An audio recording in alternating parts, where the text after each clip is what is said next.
Bonjour à tous, ici Barbara et bienvenue de nouveau sur ma chaîne Forex Focus. J'espère que vous allez tous bien. On se retrouve aujourd'hui pour l'analyse hebdomadaire du Forex avec un point complet sur quatre paires majeures qui sont l'euro contre le dollar, la livre sterling contre le dollar contre le yen japonais et la livre sterling contre le yen japonais. On va voir ensemble ce qui s'est passé cette semaine, les niveaux techniques importants et les scénarios pour la semaine à venir. Installez-vous confortablement, on commence. On commence toujours ici. Désolé, je vais pas faire l'analyse fondamentale comme on a l'habitude de le faire, mais sinon, je fais un petit tour rapide. La semaine commence dimanche, il n'y a pas de news. Lundi, nous avons tout ce que vous pouvez voir là, mardi, mercredi, jeudi et vendredi le 3. Donc, nous avons tout ceci. Apparemment, c'est une semaine qui risque d'être chargée de news. On peut voir les previews et puis les forecasts qui sont là.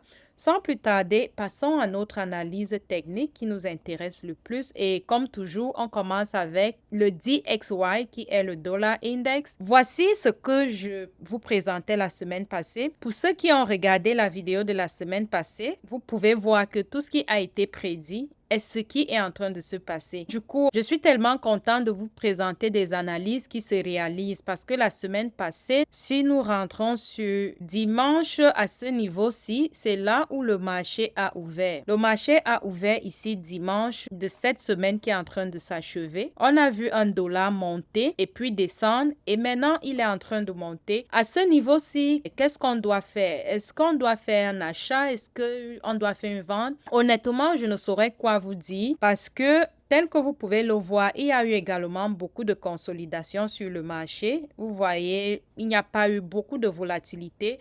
Mais sinon, on a quand même un dollar qui est fort, un dollar qui est en train de monter. Et si nous rentrons sur la base hebdomadaire, nous avons toujours cette cassure qui est ici. Si vous vous rappelez, on a cette cassure qui est là. On ne la néglige pas. Et quand on utilise notre Fibonacci que j'ai placé là déjà, on voit que ce marché est descendu à 72% et il est en train de monter. Personnellement, je pense que le prix du dollar va arriver au niveau des 50,28. Je vois le dollar aller jusqu'à ce niveau. Allons sur la base journalière. Sur la base journalière, on peut voir une cassure à ce niveau, mais cette cassure, je ne pense pas qu'elle impacte vraiment. Pourquoi? Parce que on a cette cassure qui est ici. Si on se focalise sur celle-ci, on va voir un dollar qui va descendre. Si on met notre Fibonacci là, sauf que le prix a cassé cette partie-ci, donc les liquidités ici ont été purgées. On ne peut vraiment plus considérer cette partie. Je vais enlever ça. Mis à part cela, je vois un dollar qui semble continuer à monter. C'est ce que je vois sur ce dollar. Je pense qu'il va continuer à monter, on ne sait pas. Ce qui fait que pour la semaine prochaine, je vous conseillerais de beaucoup plus observer ce marché avant de prendre une quelconque décision. Observez ce marché parce que là,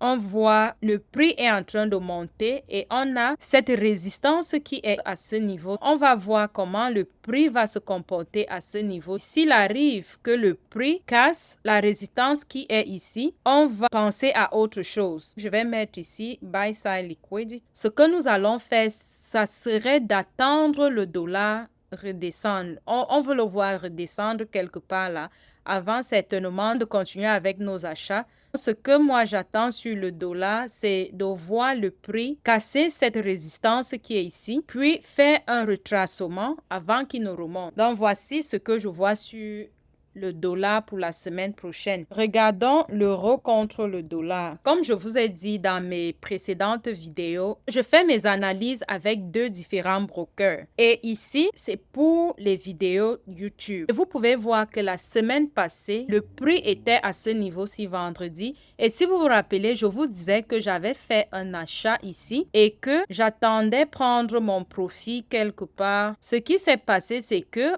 on a vu un marché qui est monté et il est descendu. Ça fait qu'il y a eu beaucoup de panique. Personnellement, est-ce que j'ai fermé mes trades? Non, je n'ai pas fermé mes trades. J'ai vu ce marché remonter. Ça m'a fait beaucoup réfléchir quand j'ai vu ce marché remonter, surtout avec cette bougie. Je me suis dit, soit je crois à mon analyse, soit je ne crois pas. À ce niveau-ci, j'avais vraiment beaucoup de profit.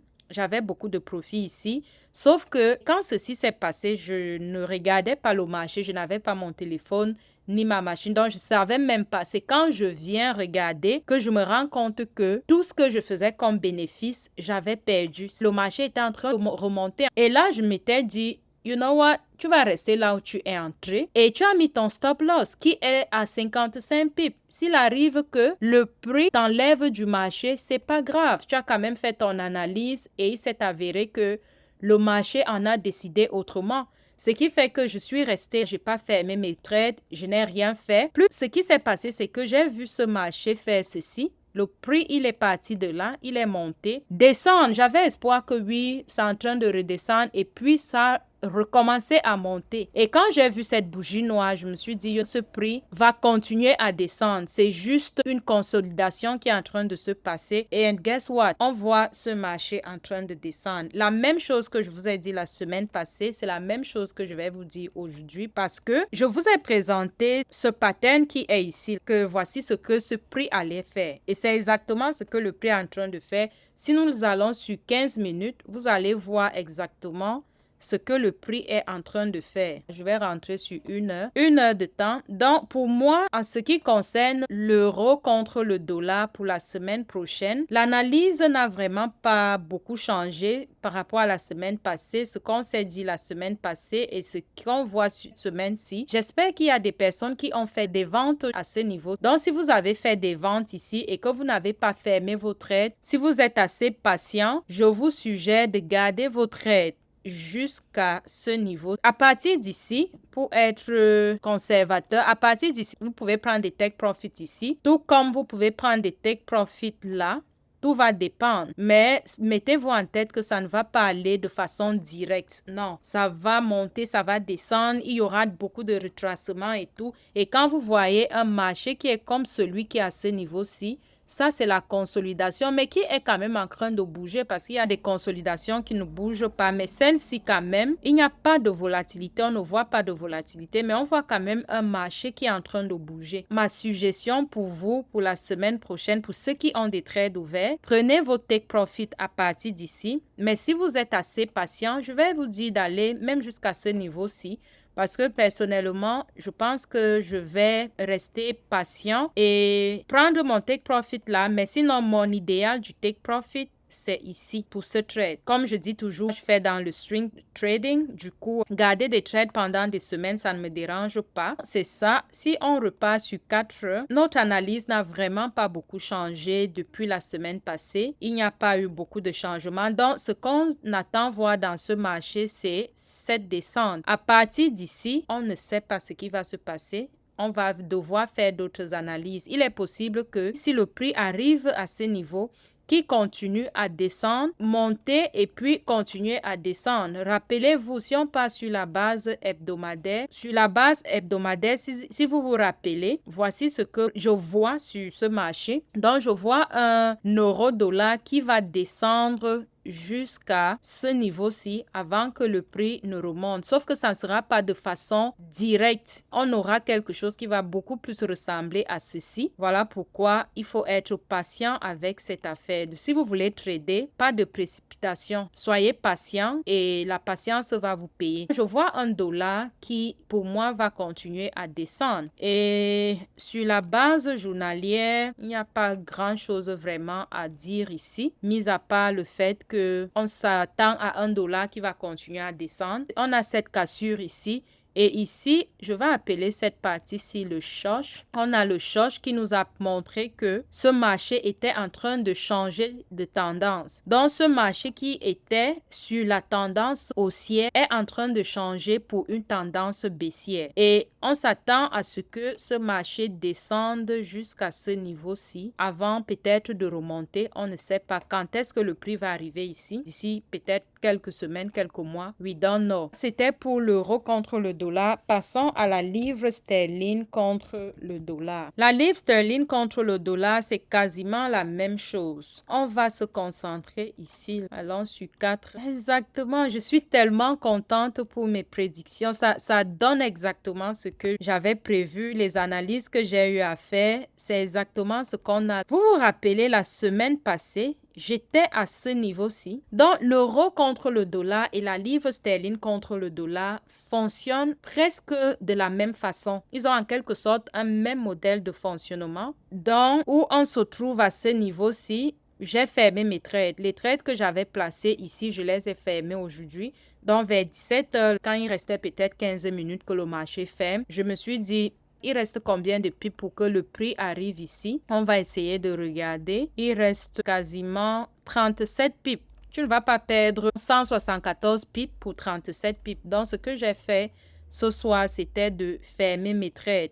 Puisque à l'ouverture dimanche, le marché il est souvent très brut. Tu ne sais pas ce qui va se passer. Il peut arriver que le marché ouvre avec une volatilité incontrôlable. Et généralement, si ça va dans le sens inverse de ce que tu avais prévu, crois-moi, tu vas ressentir ça sur ton wallet. Donc, on va éviter ce genre de choses. Quand vous voyez le prix en train d'approcher votre take profit, au lieu d'être gourmand, il est préférable de fermer ses trades manuellement et de ne pas toujours attendre le take profit. Si on passe sur la base journalière ici, telle que je vois, je pense que ce prix va continuer à descendre. Mais au niveau où on est, je suis désolée de vous apprendre que je ne vois vraiment des opportunités pour la semaine qui va commencer. En début de semaine, je ne vois pas vraiment des opportunités. Ce qui va se passer, c'est qu'on va observer ce marché, comment il va se comporter, parce qu'il est très possible de voir le prix partir de là où il est en ce moment,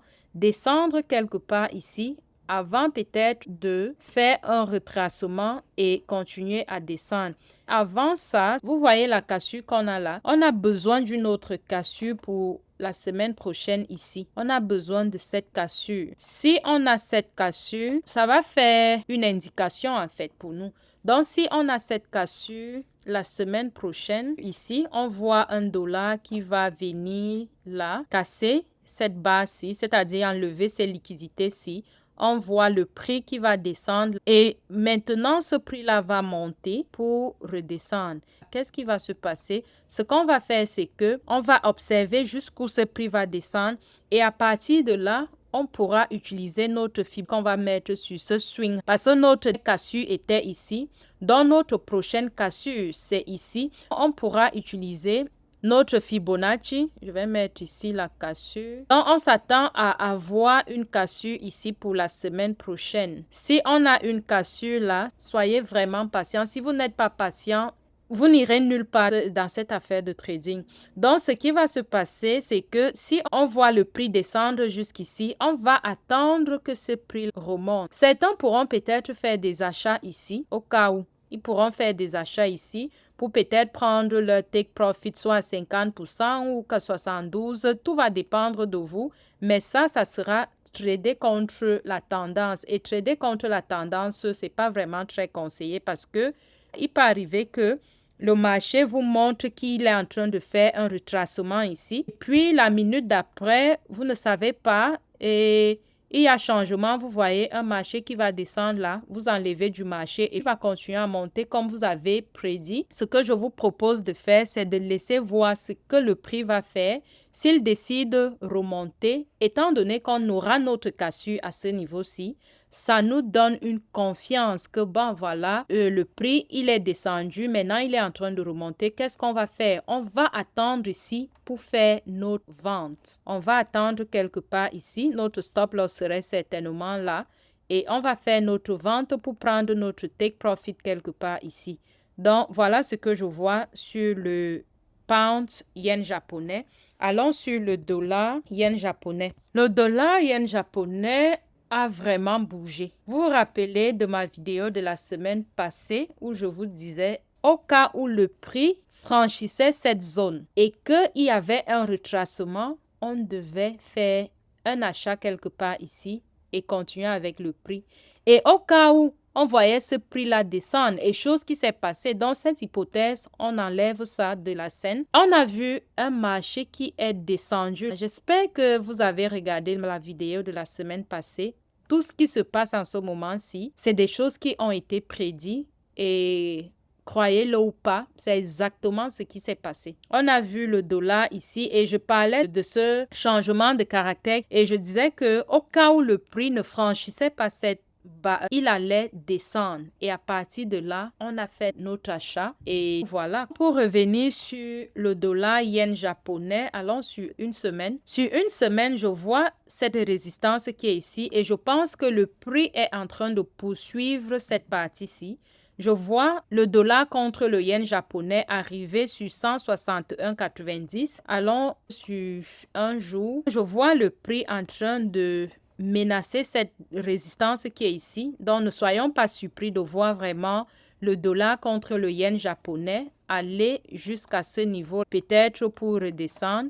On ne sait pas, on va observer. Et ça, c'est la base journalière. Si on va sur la base de 4 heures, sur 4 heures, je vais faire quelques analyses. Je vais effacer certaines choses pour mieux voir. Notre Fibonacci ici ne nous sert plus parce que on a eu une cassure ici. Ça fait que on va utiliser un nouveau Fibonacci. Donc, on a cette cassure que vous pouvez voir. Notre short-ci n'a plus sa place et cette partie-ci non plus. Donc, ce que nous allons faire maintenant, c'est qu'on va utiliser notre Fibonacci ici. Notre Fibonacci est là. On ne sait pas si on doit placer ici. On ne sait pas si le prix à l'ouverture dimanche va faire un retracement, c'est-à-dire si le prix va descendre à partir d'ici. Mais si le prix décide de descendre à cause de cette cassure qui est ici, ce que je vais vous conseiller, c'est de faire un achat soit sur 50%, soit sur 72%. Je vais préférer aller avec 72%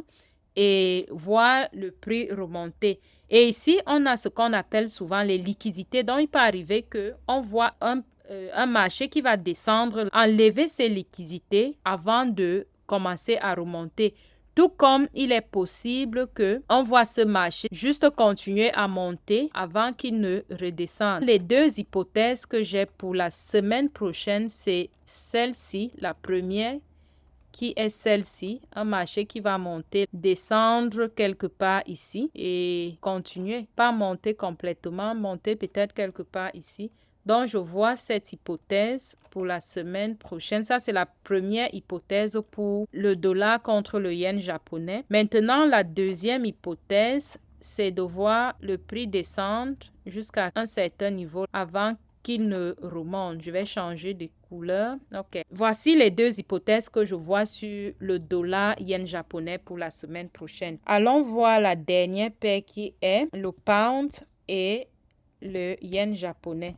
Le pound et le yen japonais, on est sur une très forte consolidation, excessivement forte. Mais notre analyse n'a pas changé. Je vais aller sur la base journalière. Voici ce que je vois sur le pound et le yen japonais. Donc, je reste encore sur la base selon laquelle le prix va descendre. Ça n'a pas changé. Je le dis parce que on a cette cassure qui est ici.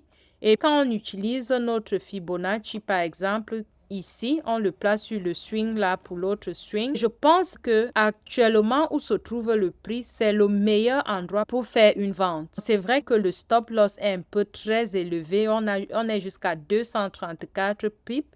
Je ne conseillerais vraiment les novices à faire ce genre de vente et on a le profit de 534 pips. Ça, c'est vraiment pour les swing traders. Mais si quelqu'un, tu es day trader ou je sais pas, scalper, ça ce n'est pas pour toi. Alors sur 4 heures pour voir ce que les scalpers et les day traders peuvent faire, beaucoup plus les day traders.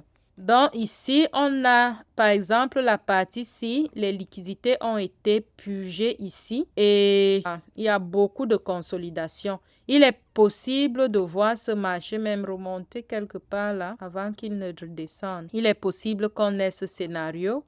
Sinon, mon analyse depuis, je dirais 2 semaines, n'a pas changé. Je vois toujours le pound et le yen japonais en train de descendre. Vu la tendance sur la base journalière, celle-ci, je vais remettre ça.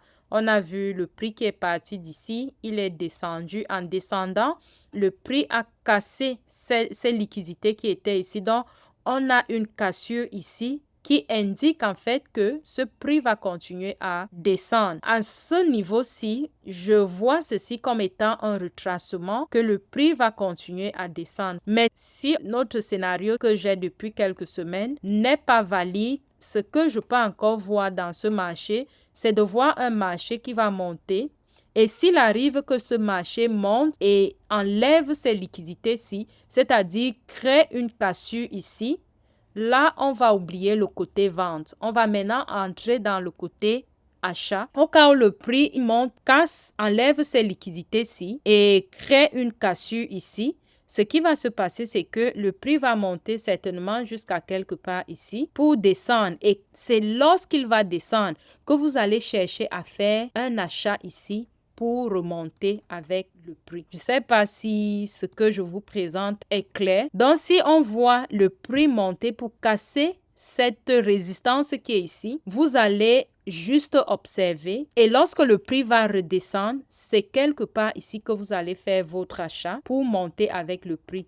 Donc ça, c'est le deuxième cas que je vois sur le pound et le yen japonais, mais le premier cas qui date de quelques semaines reste celui selon lequel on va voir le pound et le yen japonais descendre. Ça, c'est pour le pound et le yen japonais. En résumé, prudence sur le yen japonais et attention aux cassures de support sur l'euro et la livre sterling. Vous vous rappelez de ce qu'on a vu? On attend ces cassures. Si nous voyons des cassures, ça va nous permettre de nous positionner, de savoir ce qu'on va faire pour la suite. Et n'oubliez pas que ceci n'est qu'un conseil en investissement. Gérez votre risque. Dites-moi en commentaire quelle paire vous surveillez le plus cette semaine. On se retrouve très vite pour une nouvelle analyse. Prenez soin de vous et tradez avec discipline.